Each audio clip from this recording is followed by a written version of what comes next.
Sino-sino ang nasa larawan? Sino ang tumutulong sa inyo upang bumasa, sumulat, at bumilang? Sino-sino ang tumutulong sa inyo para maging malusog, malinis, at ligtas sa sakit? Tama!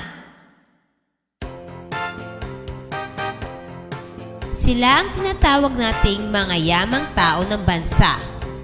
Ang guro, doktor, dentista, magsasaka, nurse, mangingisda, karpintero, pulis at sundalo.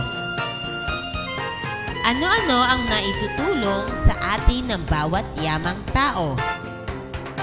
Magbigay nga kayo ng halimbawa ng isang yamang tao na nakakatulong sa atin.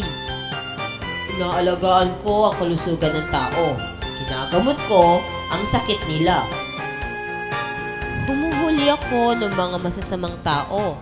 Nag-aayos din ako ng trapiko.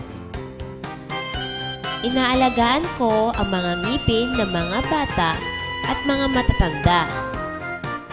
Gumagawa ako ng mga damit na isinusuot ng mga tao.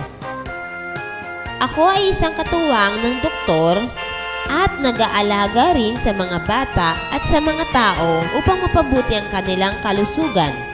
Nagbibigay ako ng mga pagkain dahil humuhuli ako ng maraming isda sa dagat. Dahil sa akin, natututo kayong bumasa, sumulat, at bumilang. Ako ay lagi nasa langsangan, nagwawalis, at pinapanatiling malinis ang ating kapaligiran.